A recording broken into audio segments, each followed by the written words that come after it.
અને રોટલા ગવાના બાજરીના બાજરીના એમ તો ગાઈસ બાજરીના રોટલા બનાવ્યા અને ચોળીનું શાક બનાવ્યું. તો મરચો લાવ્યો, ભેડા લાવ્યો, ટોમેટો લાવ્યો, સોળી લાવ્યો, સફરજન લાવ્યો. કેટલું ઘણું બધું કેટલા રૂપિયાનું શાક લાવ્યો? 250 રૂપિયાનું. હા સસ્તું એકદમ. હા તો હેલો ગાઈઝ, ગુડ મોર્નિંગ. સવારમાં અમે આવી ગયા છીએ વિસનગર ગંજ બજારમાં. તો ગાઈઝ અહીંયા અમે એરંડા લઈને આવ્યા છીએ. તો આ બધા એરંડા અહીંયા ઉતારવાના છે. તો અહીંયા રસો ખોલ્યા. તો ગાઈઝ પોટીઓ વાળી દીધો છું અને નીચે તો કારણ શું લઈને ઉભા રહેતું તો દોડી તો દોડી લઈને ઉભી રહી છે. અને ગાઈઝ અકંદ એરંડા ઉતારવાનું કામકાજ ચાલુ થઈ ગયું છે કમ્પ્લીટ. તો અમે એરંડા બધા વકણ ઉતારવાનું આખું ટ્રેક્ટર. શું ભાવ પડે છે શું ખબર નહીં પેલા મને થોડી ખબર હોય. એ તો હમણાં પડશે એટલે ખબર પડશે કે ખબર હતી કે ભાવ આટલો થાય એટલે જ લઈ ગયા. તો ફાઇનલી ગાઈસ શાક માર્કેટમાં આવી ગયા છીએ શાક લેવા માટે. નહીં ઓલા વહેલા એકદમ સસ્તું મળે છે ને એટલા તો આવી ગયા છીએ. તો ગાઈસ હવે શાક લેવાનું છે. તો આવું ભાવ પૂછી બધા અને શાક લેવા માટે અમે આવી ગયા છીએ. તો ગાઈસ એરંડા તો હરાજી થઈ ગઈ છે અને ભાવ તો પડી ગયો છે. કેટલો ભાવ પડે છે? 1195. તો ગાઈસ આ રિક્ષામાંથી એક કટ્ટું નાખવાનું છે, 2 કટ્ટો. તો ટ્રેક્ટરમાં નાખવાનું કામકાજ ચાલુ છે. આવું ખાવા માટે આવી ગયા છીએ અંદર. તો ગાઈસ કનુ કાકો, નીતિન બધા અમે બેસીએ છીએ ખાવા માટે. ખાવા માટે થાળી લઈ લીધી. ભૂખ જબર લાગી છે. તમે બધા ખાવા માટે આવી ગયા છીએ.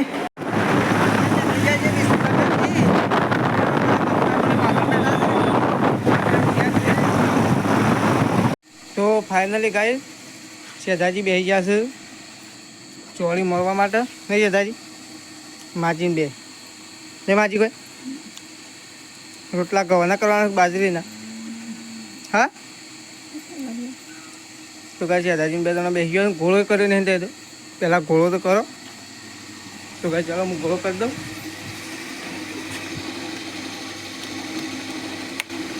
ઘોળો થઈ ગયો. તો 2 જણા બેસી ગયો છે. માજીને 2 જણો અને મમ્મી ચા નાખવા માટે જતી રહી છે. શાક તો કેટલું લાવ્યો ખબર માજી? જો મરચો લાવ્યો, ભેડા લાવ્યો, ટોમેટો લાવ્યો, સોળી લાવ્યો, સફરજન લાવ્યો. કેટલું ઘણું બધું કેટલા રૂપિયાનું શાક લાવ્યો ખબર? 250 રૂપિયાનું. હા સસ્તું એકદમ. હા બધું જે લેવું હોય 30 રૂપિયા 40 રૂપિયા કિલો. અને 1 કિલો આદુ લાવ્યો 50. હા 50 રૂપિયા કિલો. 1 કિલો આદુ લાવ્યો, 500 મરચો, 500 ભેડા, 500 ચોળી, 500 ટોમેટો બધું લાવ્યો. 250 રૂપિયાનું લાવ્યો. અને તમારે રિચાર્જ કરાવવાનું? હા કરાવવાનું. મારા કરાવવાનું છે. ફાઇનલી ગાઈસ મમ્મીએ તો શાક બનાવી દીધું છે. મમ્મી આનું શાક બનાવ્યું ચોળી અને રોટલા ગવાના બાજરીના એમ તો ગાઈસ બાજરીના રોટલા બનાવ્યા અને ચોળીનું શાક બનાવ્યું. અને એરંડા સવારે એરંડા ચોપવાના છે તે વહેલા ઉઠી જાવ 5 વાગે. આજે ઉઠ્યો તો એટલો વહેલો ઉઠી જવાનું. તો અત્યારે તો વિસનગર જવાનું એટલે વહેલા ઉઠે. હા જે તો વિસનગર જવાનું હોય ને આપણે ખેતરમાં જવાનું એટલું વહેલું ના ઉઠે.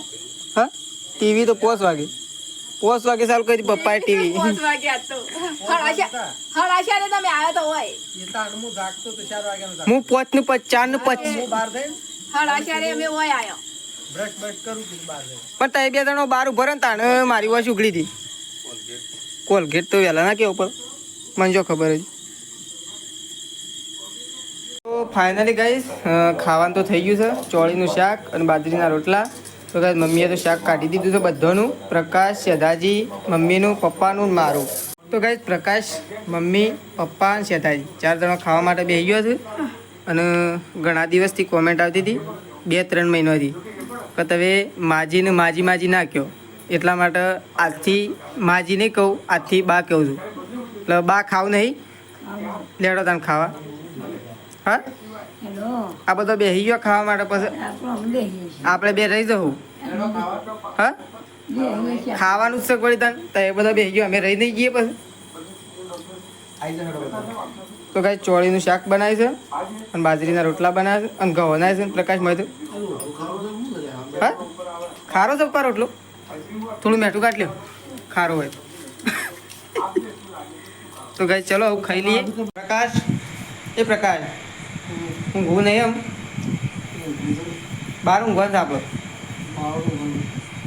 ગાય પાહણ ત્યાં આપણે ખાટલા લઈ જઈએ અંદર ને ખાટલા અને ગોદડા જ્યારે ઊભો તો થતું તું તો ફોન જોતો તો ઊંઘી ગયો કું ઊંઘાઈ દે તો ગાય પ્રકાશ તો ઊંઘમાં બોલે છે પ્રકાશને સવારે ખબર પડશે કે મારો વ્લોગ બનાવ્યો છે ખબર છે તને છેલ્લા વાગ્યા નહીં ખબર તો ગાય પ્રકાશ તો ફોન જોયા જોતો ફોન જોતો ઊંઘી ગયો લેતા ને બહાર આપણો ખાટલા લઈ જવા દે છે તો ગાય અમે એમ જઈએ છીએ બહાર ઊંઘવા માટે કારણ કે એક ગાય વિવાહવાની તૈયારીમાં છે એટલા માટે હું અને પ્રકાશ બે જણા બહાર ઊંઘીએ છીએ અને પપ્પા જ્યાં છે મગફળીઓ વાવી છે ત્યાં કારણ કે તેઓ રાત્રે ભૂંડ આવે છે એટલા માટે પપ્પા ત્યાં જ્યાં છે તો ગાય અમે હું પ્રકાશને બે જણા જઈએ છીએ ઊંઘવા નહીં પ્રકાશ લેતા આમ જઈએ બહાર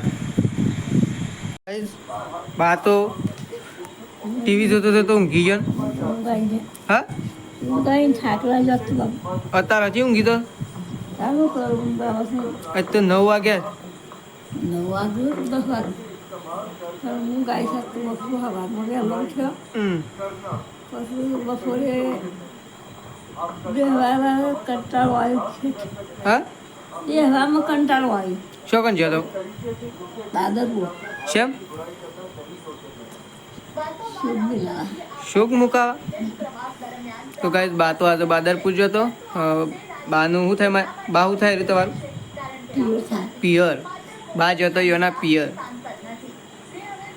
લાડવા બનાવ્યા દાળ ભાત રોટલી શાક બરોબર તે છેલ્લા વાગે આવ્યા તો જઈને સચી છે હા એથી તો પોસાય અને હું લઈને ગયો રિક્ષા લઈ ગયો છેલ્લો જણો છે હસો કોણ કોણ જતો શાદી ઈરા પેલી આ ડબલી હું નામ એટલે હમણાં એ મને નહીં ખબર અમરેલીમાં આમ કોંતામાં તમે શું નહોતો આવ્યો ઘેરથી કોઈ નહીં હતી ઘર છોકરવા નથી તો ગાઈસ બાને તો આજે જતો યોના પિયર નહીં બા તો આમ ઊંઘું છે કે સૌ મસૂલા હે ડબલ હું બહાર ઊંઘું છું ગાય પાહણ હાલ મસૂલમાં લઈ યાર ગાય બાર તારે જાગીઓ હા જાગીઓ એમ જાગશું તને ગુડ નાઇટ અંબા હા ગુડ નાઇટ ગુડ લાઈટ તો ફાઇનલી ગાઈઝ વાગી ગયા છે 10 અને અમે જઈએ છીએ પ્રકાશની બેદાના ઊંઘવા માટે તો ગાઈઝ મારો વ્લોગ પસંદ આવ્યો હોય તો લાઈક શેર અને સબસ્ક્રાઈબ કરવા ના ભૂલતા રાકેશ ઠાકોર વ્લોગ ચેનલ ફરી મળીશું આપણે કાલે સવારે નવા વ્લોગમાં ગુડ નાઇટ જય માતાજી જય બહુચરવા